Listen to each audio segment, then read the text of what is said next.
Hello friends, मैं नीरू बाला फिर से हाजिर हूँ एक नई रचना के साथ जिसका शीर्षक है अनोखी सज़ा। तो आइए बिना देरी किए शुरू करते हैं हमारी कहानी अनोखी सज़ा। शहर की चकाचौंध से दूर मुख्य एक्सप्रेस वे पर एक विशाल अस्पताल के सभागार में आज खासी गहमा गहमी थी। सूर्या अस्पताल के सभी कर्मचारी और डॉक्टर्स की टीम खास समारोह की तैयारियों में जुटी थी। अस्पताल के परिसर को किसी दुल्हन की मानिंद सजाया गया था। चारों ओर रंग बिरंगी रोशनियों की झिलमिलाहट ने अस्पताल के नाम से दर्द के रिश्ते को कुछ क्षणों के लिए जैसे मिटा सा दिया था। समारोह आरंभ होने में चंद पलों की देरी थी और सभी मेहमान अपनी कुर्सियां संभाल चुके थे। समारोह की अध्यक्षता कर रही डॉक्टर श्वेता ने जैसे ही मंच से मुख्य अतिथि के आगमन की घोषणा की, सभागार तालियों की गड़गड़ाहट से गूंज उठा। सूर्या अस्पताल के फाउंडर डॉक्टर वरुण अग्रवाल जी ने अपनी टीम के साथ प्रदेश के स्वास्थ्य मंत्री श्री सोमनाथ वर्मा जी का बड़ी गर्मजोशी से स्वागत किया। मंत्री महोदय ने दीप प्रज्वलित कर मां शारदा की उपासना के साथ कार्यक्रम का शुभारंभ किया। मंच से स्वागत गीत के पश्चात छोटे छोटे बच्चों द्वारा संक्षिप्त सांस्कृतिक कार्यक्रम की प्रस्तुति दी गई। सूर्या अस्पताल की वरिष्ठ चिकित्सक श्रीमती श्वेता अग्रवाल ने मंत्री जी के समक्ष अस्पताल की उपलब्धियों पर विस्तृत वर्णन किया और 15 वर्षों में अस्पताल को फर्श से अर्श तक पहुंचाने के सफर में अपने समर्पित स्टाफ की भूमिका की भूरी भूरी प्रशंसा की और समारोह के मुख्य उद्देश्य कर्मचारियों को सम्मानित करने के लिए माननीय अतिथि जी को मंच पर आमंत्रित किया। मंच संचालक महोदय ने एक एक कर सभी कर्मचारियों को मंच पर बुलाया और मंत्री जी के द्वारा उन्हें सम्मानित किया गया। अंतिम पंक्ति में खड़े अमित को जब मंच से पुकारा गया तो तालियों की गड़गड़ाहट से पूरा वातावरण गूंज उठा। मंत्री जी के कर कमलों द्वारा इनाम लेने के लिए अमित लगभग दौड़ते हुए कदमों से स्टेज पर पहुंचा और चरण स्पर्श करते हुए उनका अभिवादन किया।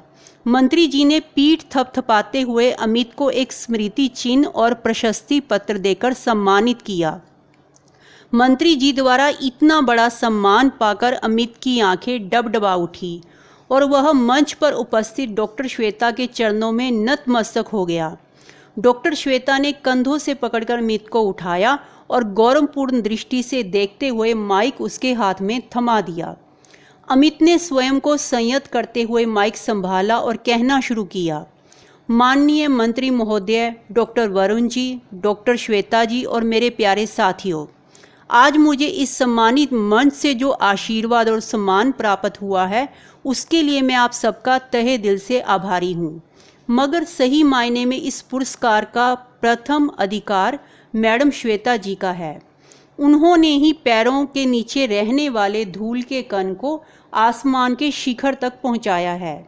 मैंने डॉक्टर श्वेता के साथ अत्यंत शर्मनाक व्यवहार किया, मगर रहमदिल सुकोमल हृदय मैडम श्वेता जी ने 2 पल में ही मेरे गुनाहों को भुलाकर मुझे जैसे राह के पत्थर को तराशकर हीरा बना दिया। बेशक मैडम जी ने तो मुझे माफ़ कर दिया, परंतु फिर भी मेरे दिल का कोई कोना आज भी आत्मग्लानि का अनुभव करता है। आज मैं आप सबके सामने अपनी गलती को स्वीकार कर पश्चाताप के द्वारा अपनी आत्मा के बोझ को कुछ कम करना चाहता हूँ, जिसे मैं पिछले 5 वर्ष से ढो रहा हूँ। और स्वीकृति की आशा लिए विनय भरे अंदाज में अमित ने डॉक्टर श्वेता की ओर देखा तो आंखों ही आंखों में डॉक्टर श्वेता की अनुमति से अमित ने अतीत के पन्नों को पलटना शुरू किया। आज से ठीक 5 वर्ष पूर्व की बात है, जब मेरा सामना जिंदगी से पहली बार हुआ। तब तक तो मेरी जिंदगी का मतलब सिर्फ चोरी चकारी, लूटपाट और अय्याशी करना ही था। छोटे मोटे चवन्नी छाप गली मोहल्ले के गुंडों की भांति चोरी ठगी और लूटपाट करना और लूटे गए पैसों से जमकर अय्याशी करना, दारू पीना, फिर टल्ली हो जाना या जुआ खेलकर सब कुछ लूट पिट जाना, यही था मेरी दिनचर्या मात्र। और सांझ ढलते ढलते फिर एक नया शिकार। इस चक्कर में कई बार जेल की हवा भी खा चुका था और पुलिस के डंडे तो जैसे पुरस्कार लगते थे। हम 5 दोस्त जुर्म की दुनिया के बेताज बादशाह थे और सारे गलत धंधों में हम बराबर के साझीदार थे। बुरी संगत के चलते चाकू छुरी चलाना तो जैसे गाजर मूली काटने के समान हो गया था। किसने कितनी पॉकेट मारी, कौन कितनी बार जेल गया और किसने पुलिस की मार के सामने घुटने नहीं टेके।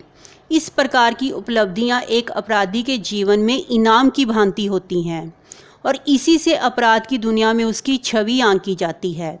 आज के नंबर 1 इनाम की भांति उस दौर में भी पुलिस के डंडे खाने में मुझे नंबर 1 का खिताब हासिल था।